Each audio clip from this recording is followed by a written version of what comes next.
falamos já sobre a questão da terceira mensagem angelical no contexto da trilogia da trasladação. E nós vimos ali a importância de compreendermos as questões que envolvem este fator preponderante. Lúcifer, quando no céu, tentou formar uma trindade e no dia que intentou este propósito, ele foi expulso. Entretanto, ele não desiste e aqui na terra ele buscou forjar trindades nos meios pagãos, transportou isso para o cristianismo e agora no clímax final da controvérsia entre o bem e o mal, ele vai tentar de alguma forma ser adorado como um Deus.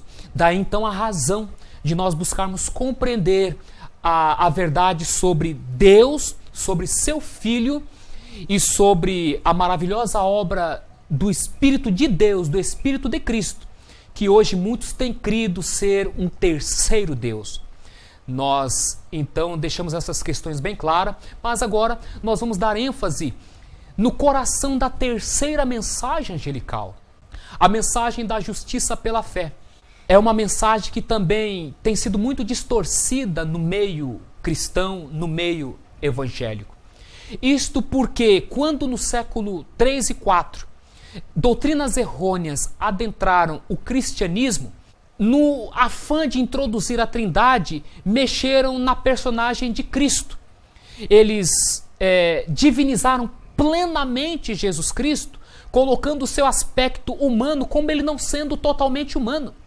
Cremos na divindade de Jesus, cremos na plena divindade do nosso Senhor e Salvador Jesus Cristo, sim, mas também cremos na plena humanidade dele. A escada de Jacó, quando do seu sonho, toca ao céu, fazendo uma referência à divindade plena de Cristo. Mas a escada também toca a terra, fazendo uma referência à sua plena humanidade. Só que o quê? A igreja mistificou a natureza humana de Cristo, lançando sobre ele uma carne que não a nossa. Então, a partir disso, estabelecendo o dogma da Imaculada Conceição, apresentando Cristo não como um de nós, razão pela qual acabou por estabelecer o sacerdócio dos santos, lançando por terra o santuário celestial, onde Cristo agora, como intercessor, estava a ministrar. E existe uma íntima ligação entre a missão de Cristo, o seu sacerdócio no santuário celestial, em relação à mensagem da justificação pela fé e a sua humanidade. E é isto então que nós agora vamos passar a considerar. Que Deus te abençoe, que você fique atento com as verdades da palavra de Deus. Amém? No livro do profeta Jeremias, no capítulo 23, versos 5 e 6, nós lemos o seguinte: Eis que vem dias, diz o Senhor, em que levantarei a Davi um renovo justo. Sendo rei, reinará e prosperará e praticará o juízo e a justiça na terra. Nos seus dias, Judá será salvo e Israel habitará seguro. E este será o nome com que o nomearão: o Senhor, justiça nossa. Porque este será nomeado o Senhor, justiça nossa. Todos nós pecamos, todos nós fomos destituídos da glória de Deus, todos nós caímos no estado de nudez espiritual. E quando da queda de Adão, ele procurou cobrir esta nudez com vestes confeccionadas por ele mesmo, folhas. Mas logo então veio o Senhor e ali sacrificou um cordeiro e com a pele deste cordeiro fez uma veste e cobriu a nudez de Adão.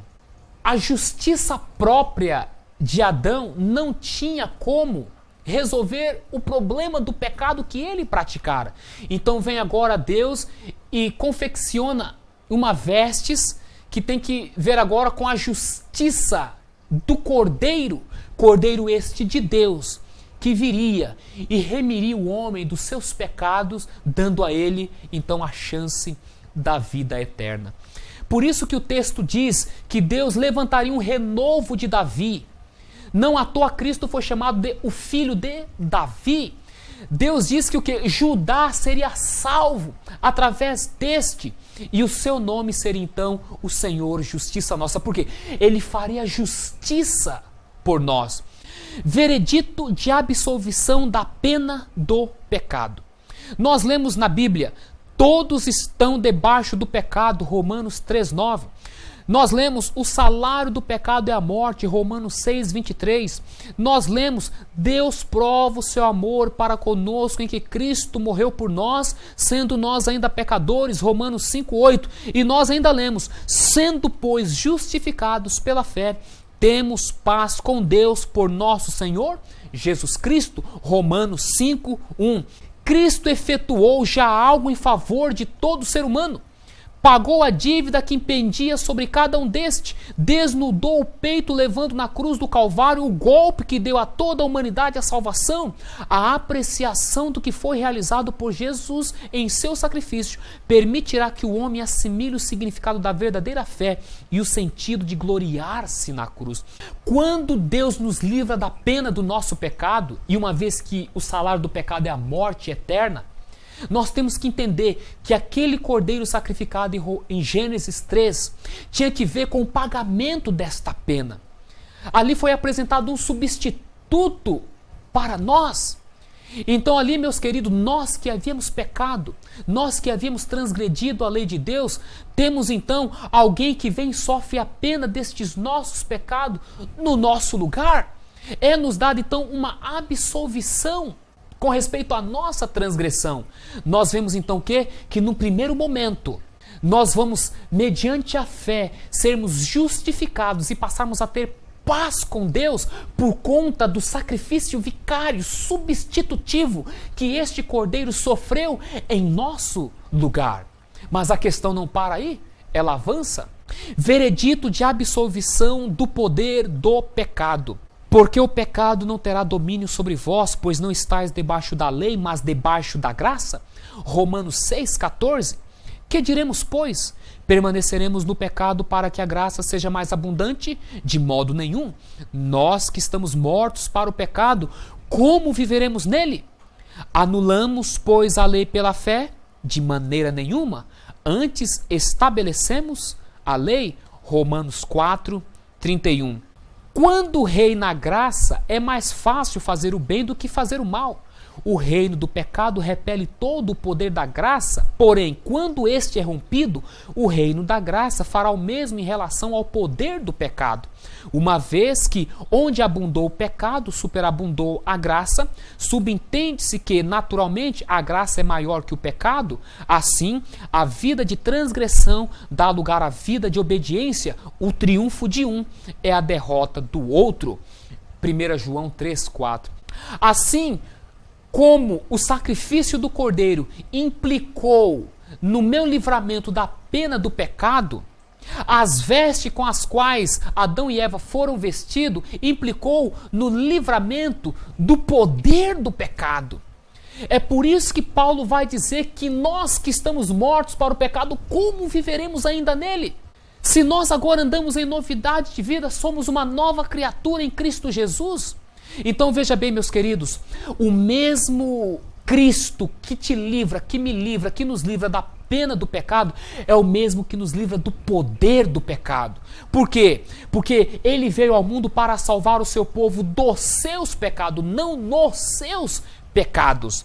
Esta é a justiça de Cristo que ele lança sobre nós e que tem sido muito mal compreendida mundo afora, apresentando assim uma graça barata que não te livra no pecado, mas faz com que você se conforme com o pecado.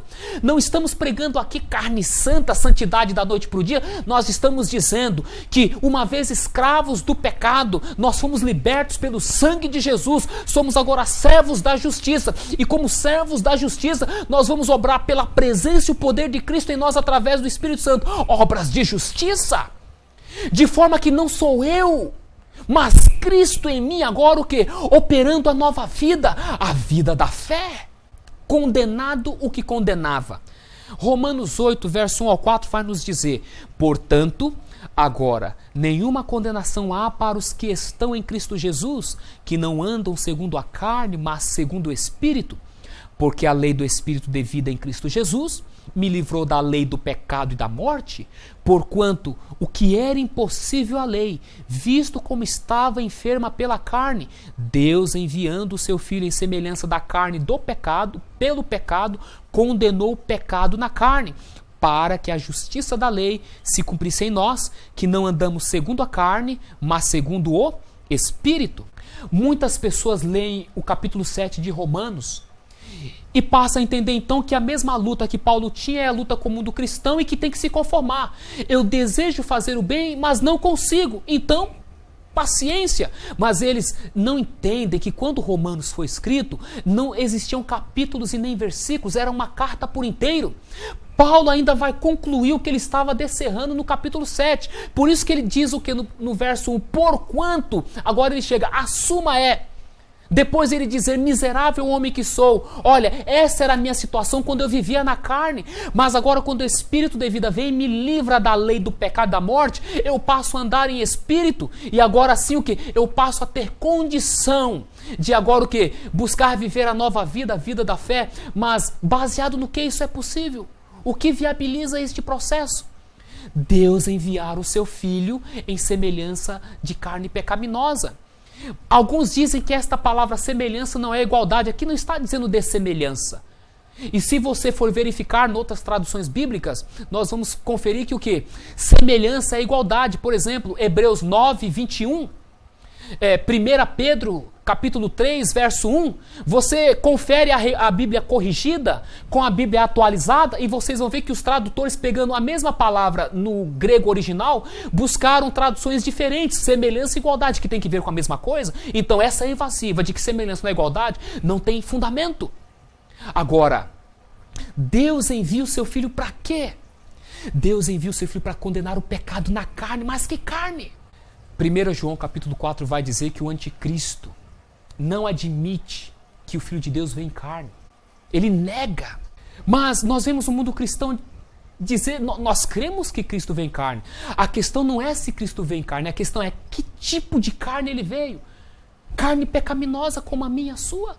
Ou um outro tipo de carne? Só existe um tipo de carne. E se Cristo vem em carne, ele só veio na única carne que existia na face da terra. E essa carne é carne pecaminosa. Mas não confundamos pecado com carne pecaminosa. Porque a Bíblia vai dizer que pecado é transgressão da lei. Carne pecaminosa é essa carne enferma que nós acabamos de ler. Carne essa que não podia cumprir o preceito da lei. Por causa da fraqueza, por causa da sua dificuldade. Mas vem Cristo, através do poder do Espírito Santo, e fortalece essa carne. E nessa carne tendente ao pecado, condena o pecado nela. Por isso que no verso 4, Paulo agora vai dizer que agora nós, sendo libertos por Cristo que venceu nessa carne, temos agora o que? Condições de, andando no Espírito, cumprirmos o preceito da lei. Por isso que o que? Um ser carnal não pode de forma alguma obedecer uma lei espiritual. Mas nós, ao nascermos do Espírito, podemos sim agora, pelo poder da fé em Jesus, cumprirmos o preceito da lei. O Salvador condenou o pecado na carne em favor da raça humana. Venceu em seu último reduto nossa carne humana caída e pecaminosa. Assim, nenhum ser humano tem desculpa para continuar sob o domínio do pecado. Qual é a carne do pecado? É nossa carne enferma pelo pecado. Que fez Cristo? Tomou nossa carne enferma pelo pecado e destruiu o pecado nesta, por nunca ter cedido à fraqueza da mesma, isto é, o pecado venceu o pecado na carne. Apocalipse 3:20 vai nos dizer, ao que vencer como eu venci. É Cristo falando isto, gente. Como foi que ele venceu? É a mesma forma pela qual eu e você podemos vencer. Se ele fosse diferente de mim e de você com respeito à natureza humana, como ele teria a autoridade de se dirigir a mim e a você como se dirigiu? Eu passo a entender que Cristo veio ao mundo não somente para ser um substituto em respeito ao pecado do homem, mas acima de tudo para ser um exemplo. É por isso que Cristo não é só o meu substituto, Ele é o meu exemplo. Ele veio à terra para dar a vida em meu favor, mas também veio à terra para viver uma vida de exemplo em meu favor. É por isso que Apocalipse, capítulo 14, verso 12, vai nos dizer da paciência dos santos, os que guardam os mandamentos de Deus e têm a fé de Jesus. Ter a fé de Jesus é viver pela mesma fé que Ele viveu em relação ao Pai, uma vida de dependência, uma vida de busca, enfim, uma vida de confiança no poder, no cuidado, na graça de nosso Pai Celestial. O novo pacto com a humanidade é um aspecto importante também, porque muitos têm feito considerações equivocadas com respeito a este assunto. No novo pacto, Deus promete escrever sua lei no nosso coração, restaurando aquilo que o pecado, transgressão da lei, 1 João 3,4, danou. O pacto não é obedece e vive justiça pelas obras, mas vive e obedece justiça pela fé, Hebreus 10,16. No pacto antigo, Deus escreveu sua lei em tábuas de pedra, não fará no novo o mesmo conosco. Promete tirar nosso coração de pedra, justiça pelas obras, e nos dar um coração de carne, justiça pela fé. Então sua lei estará em nós, Ezequiel 11:19. Deus promete escrever a sua lei nos nossos corações. Só que o quê? Um homem carnal não pode obedecer uma lei espiritual, Romanos 7:12, Romanos 7:14. Nós somos carnais vendidos sob o pecado, então tem que entrar em cena novo nascimento, Romanos capítulo 8, verso 1, 2. Novo nascimento esse que o Espírito de vida em Cristo Jesus me provê. Cristo disse, aquele que é nascido da carne é carne, mas o que é nascido do Espírito é Espírito. E ninguém pode ver o reino do céu se não nascer da água e do Espírito. Então que eu preciso sofrer o novo nascimento sim. Esse coração de pedra tem que dar lugar a um coração de carne. Por quê? Deus escreveu seus 10 mandamentos com seu próprio dedo e entregou a Moisés através de Cristo Jesus, num primeiro momento em pedras. Mas agora, no novo pacto, Ele agora promete, escreveu a sua lei nos nossos corações. Mas para que isso seja possível, tem que sair o coração de pedra, que é o coração orgulhoso, o coração prepotente, o coração altivo, o coração cheio de si. E tem que dar lugar a um coração de carne, que é o coração humilde, submisso, amoroso, um coração que permite Deus entrar e operar. Então aí sim, Ele vai fazer com que a sua lei seja escrita nos nossos corações. Esse é o novo pacto que Ele se dispõe a fazer com o seu povo. Este é o pacto da nova aliança.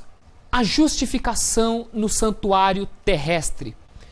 Vamos agora procurar considerar as implicações com respeito à mensagem da justiça pela fé, que implica na natureza humana de Cristo, no novo pacto, e agora englobando o santuário terrestre e o santuário celestial. Nós lemos o seguinte: assim fará expiação pelo santuário por causa das imundícies dos filhos de Israel e das suas transgressões, segundo todos os seus pecados. Levítico capítulo 16, verso 16. Nós temos aqui uma referência com respeito à expiação, dando ênfase na purificação do santuário.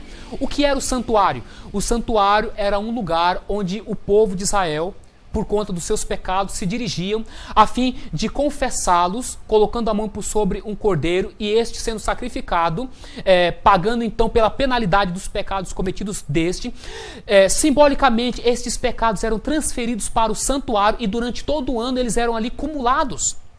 Só que havia necessidade então de um dia fazer purificação do santuário, porque havia sido colocado ali as imundícias, havia sido comunicadas as transgressões do povo de Israel. Então havia necessidade de, no dia da expiação, acontecer então uma purificação do santuário. Só que esta purificação não envolvia somente o santuário, envolvia o povo. É o que nós vamos ler então agora no próximo texto. Levítico 16:30.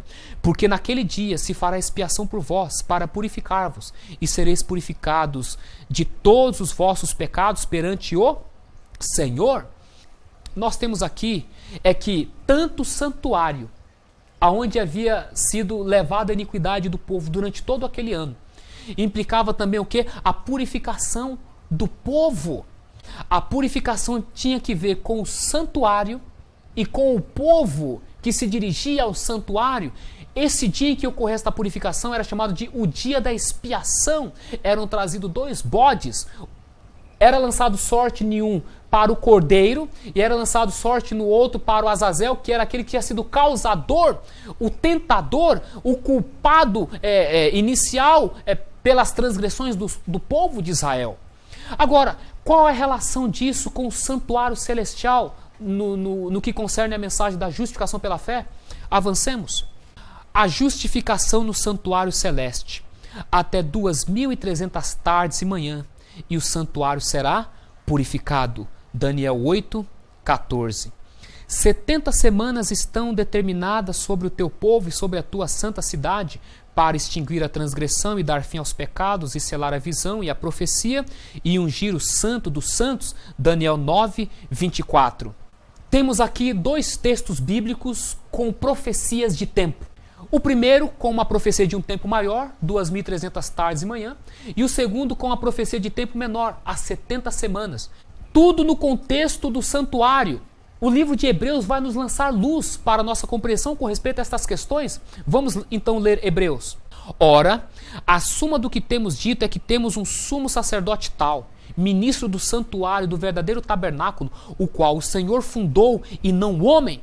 Hebreus 8, versos 1 e 2. Continuando.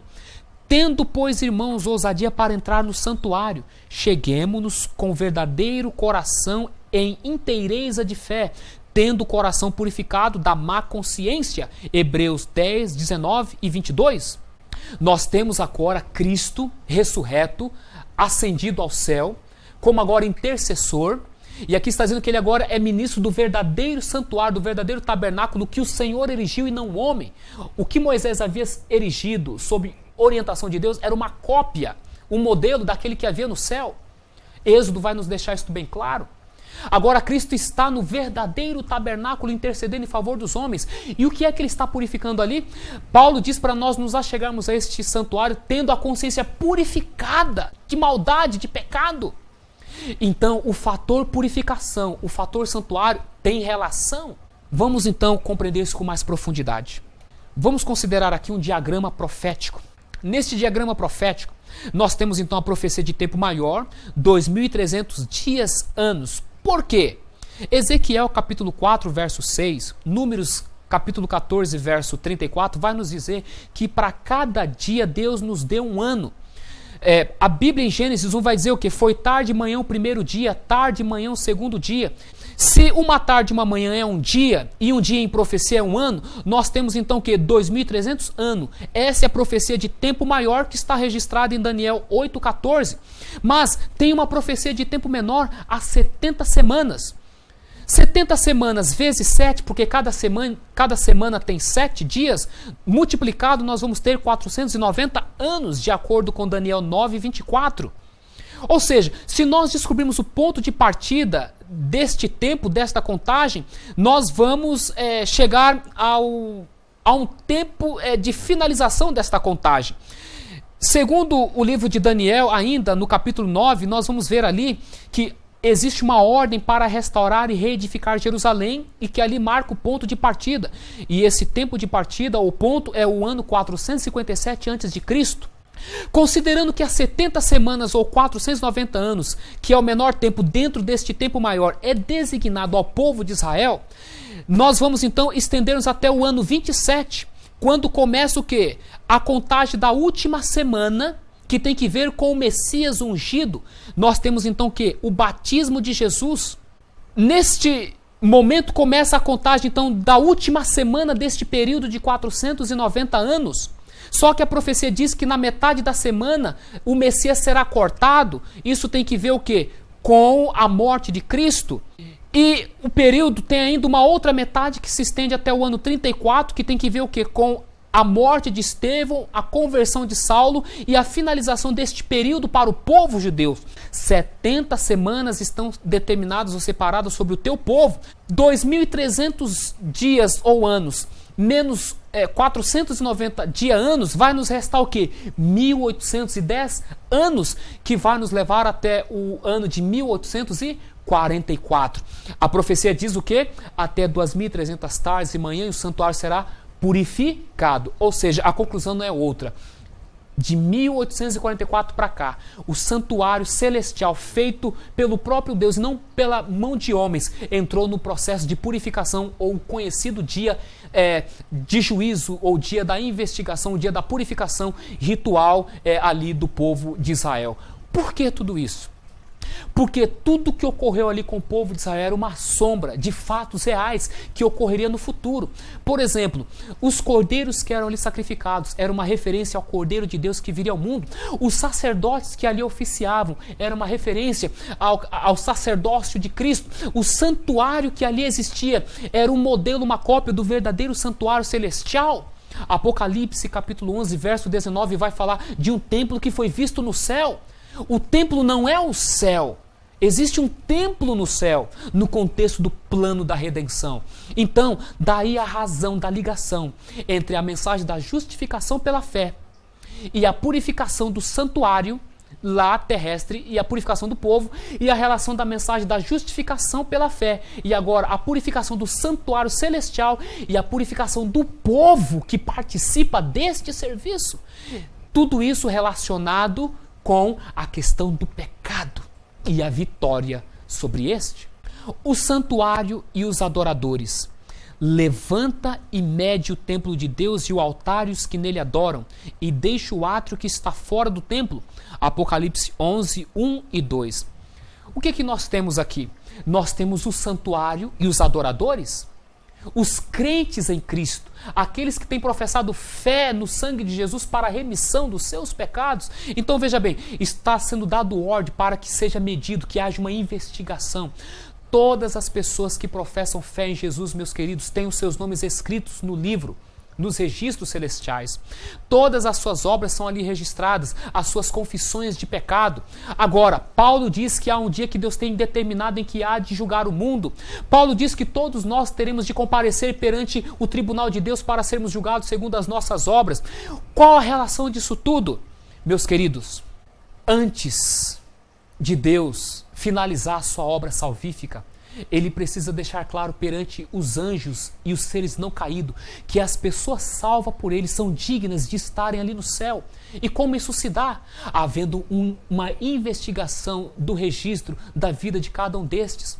Quando nós pecamos e somos convencidos pelo espírito de pecado e confessamos estes pecados, há um abandono do pecado, há verdadeiro arrependimento, há um progresso na vida de santificação. Estou eu crescendo dia a dia em Cristo Jesus? Estou eu crescendo na graça e no conhecimento? Os registros celestiais estão ali exatamente para no dia do juízo investigarem todas estas questões. Sabem por quê? Porque existem muitos cristãos que estão usando o cristianismo como uma capa para ocultar pecados não confessados e não abandonados. Existem muitas pessoas aí que estão usando o cristianismo para se autopromoverem financeiramente. Olha as igrejas aí cheias. Existem muitos líderes evangélicos usando o evangelho como forma de obter lucro, aproveitando da sinceridade das pessoas. Então tem de haver um juízo investigativo, sim. E Pedro falou que este juízo começa pela casa de Deus. E qual é a casa de Deus? É a casa onde ele habita, no meio do seu povo. Daí a relação da purificação do santuário terrestre com a purificação do santuário celestial. Aconselho-te que de mim compres ouro provado no fogo para que te enriqueças, e vestes brancas para que te vistas e não pareça a vergonha da tua nudez, e que unjas os olhos com colírio para que vejas. Apocalipse 3, 18. Nós temos aqui um outro texto falando de uma mercadoria que Cristo oferece à igreja de Laodiceia, que representa todos os cristãos neste tempo presente que têm professado fé em Jesus. O conceito desses crentes é que eles são ricos, são abastados, não tem falta de nada. Mas Cristo diz que eles não sabem que são cegos, pobres, miseráveis, que eles estão numa condição deplorável. Sabe qual é o problema deles?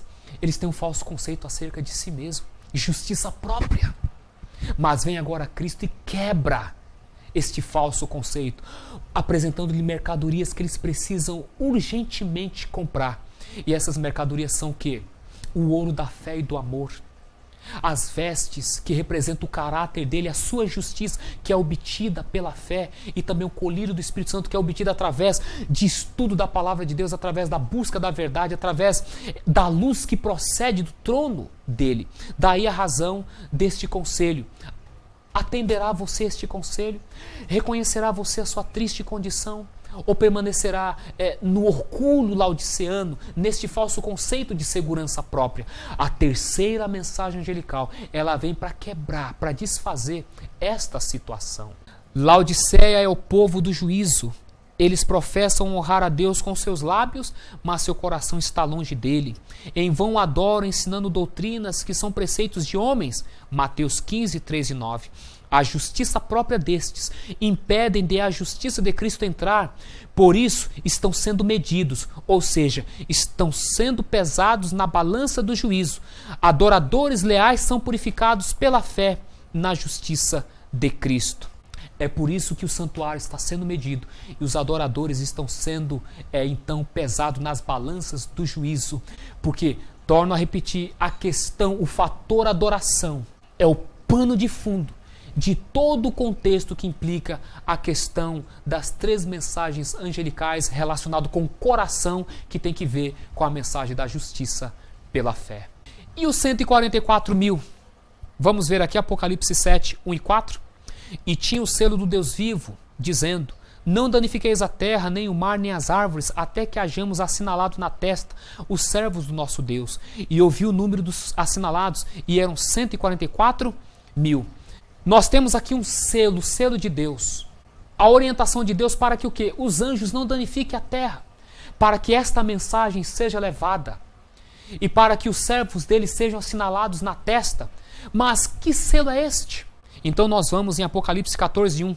E olhei, e eis que estava o Cordeiro sobre o monte Sião, e com ele 144 mil, que em sua testa tinham escrito o nome dele e o de seu pai. Foram comprados da terra, na sua boca não se achou engano, porque são irrepreensíveis diante do trono de Deus. Em Êxodo capítulo 20, nós temos ali a descrição da lei de Deus. No quarto mandamento está contido o selo de Deus, que tem o seu sinal esse que implica ali em três pontos fundamentais, que tem que ver com o seu nome, que tem que ver com o seu cargo e que tem que ver com o seu território de domínio. Isso é uma referência aos reis da antiguidade, cujo selo tinha que ver também com o nome, o seu território de domínio, o seu cargo. E todos os documentos só tinham validade como lei quando este rei afixava o seu carimbo. Assim, no quarto mandamento da lei de Deus, nós temos o quê? O selo de Deus, o seu carimbo. E esse carimbo é colocado na testa dos verdadeiros adoradores, que tem que ver com o verdadeiro dia de adoração e com o seu nome na testas deste. E nós vemos então aqui o quê? O nome do Pai e o nome do Filho. Jaz aqui então o selo, o sinal de Deus, em contrapartida ao sinal da besta, que tem que ver com o falso dia de adoração em contrapartida ao sábado, e uma falsa adoração em contrapartida à verdadeira adoração. Os servos e as servas de Deus que estão sendo selados estão recebendo o selo de Deus no contexto de estarem alcançando justiça pela fé na justiça de Cristo. Ou seja, eles estão atendendo ao conselho da testemunha fiel e verdadeira. O remanescente e a trasladação. Qual então a relação disso tudo agora no contexto da terceira mensagem angelical? Nós lemos aqui em Efésios 5, 26 e 27... O advento de Cristo está ligado à purificação do santuário, que tem sua extensão nos santuários humanos. A purificação tem que ver com uma igreja gloriosa, sem mácula, nem ruga, nem coisa semelhante, mas santa e irrepreensível. Os servos de Cristo têm morrido no deserto deste mundo porque ele não pode trasladar seu povo no pecado. A reconciliação final e completa implica na salvação deste, não neste. Quando Cristo estiver formado em nós, virá nos buscar. 1 Colossenses 1, 27. Amigos e amigas, irmãos e irmãs, a esperança da glória é Cristo formado em nós. É a justiça dele revestindo nós. É ele livrando-nos da pena do pecado e do poder do pecado. É ele não somente nos declarando justo, mas também nos tornando justo. É isso que vai fazer com que um grupo de pessoas alcance o preparo para a trasladação, fazendo com que a purificação do santuário celestial alcance o seu termo e Cristo volte à terra para buscar os seus servos e as suas servas. Enquanto os crentes continuarem brincando com o pecado, transferindo assim uma corrente de pecado para o santuário celestial. Cristo não tem como cessar a purificação deste santuário, porque ele não conseguiu pôr termo o pecado no coração dos crentes. Somente então, quando Cristo reinar supremo nas nossas vidas, Ele colocará a termo os nossos pecados no coração, nos ajudando a vencer o pecado.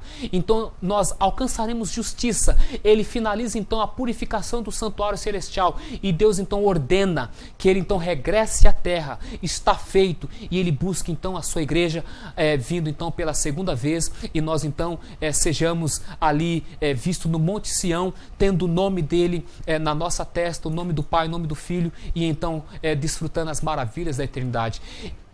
Esta é a importância do coração da terceira mensagem angelical e a necessidade de nós então entendermos perfeitamente estes assuntos. A terceira mensagem angelical, ela tem um coração, a mensagem da justiça pela fé, que está associado à justiça de Cristo. O Evangelho é o poder de Deus para a salvação de todo aquele que crê, porque de fato ele nos livra do pecado. E Cristo veio ao mundo para salvar o seu povo dos seus pecados. É por isso, meus queridos, que ao nós nos apossarmos deste Evangelho, nós nos apossamos da justiça de Cristo. Nós passamos a ter paz, porque nós passamos a usufruir do poder de Deus atuando no nosso coração. É por isso que o Pai e o Filho vêm e habitam em nós. Cristo falou, eu e o Pai viremos e faremos nele morada. E o crente então passa a ser uma nova pessoa em Cristo Jesus, porque ele passa a desfrutar da certeza, do cuidado paternal de Deus em favor a ele, porque Cristo está lá e agora intercede. E se porventura virmos por um deslize ou outro incorrermos em pecado, nós temos um advogado justo para nos perdoar e nos purificar, e de forma que nós venhamos a alcançar uma vitória completa e final sobre todos os nossos pecados. Esta é a fé de Jesus, fé esta que dará a salvação plena e total a todo aquele que nele crê. Que Deus possa abençoá-lo ricamente. O nosso desejo e oração em o nome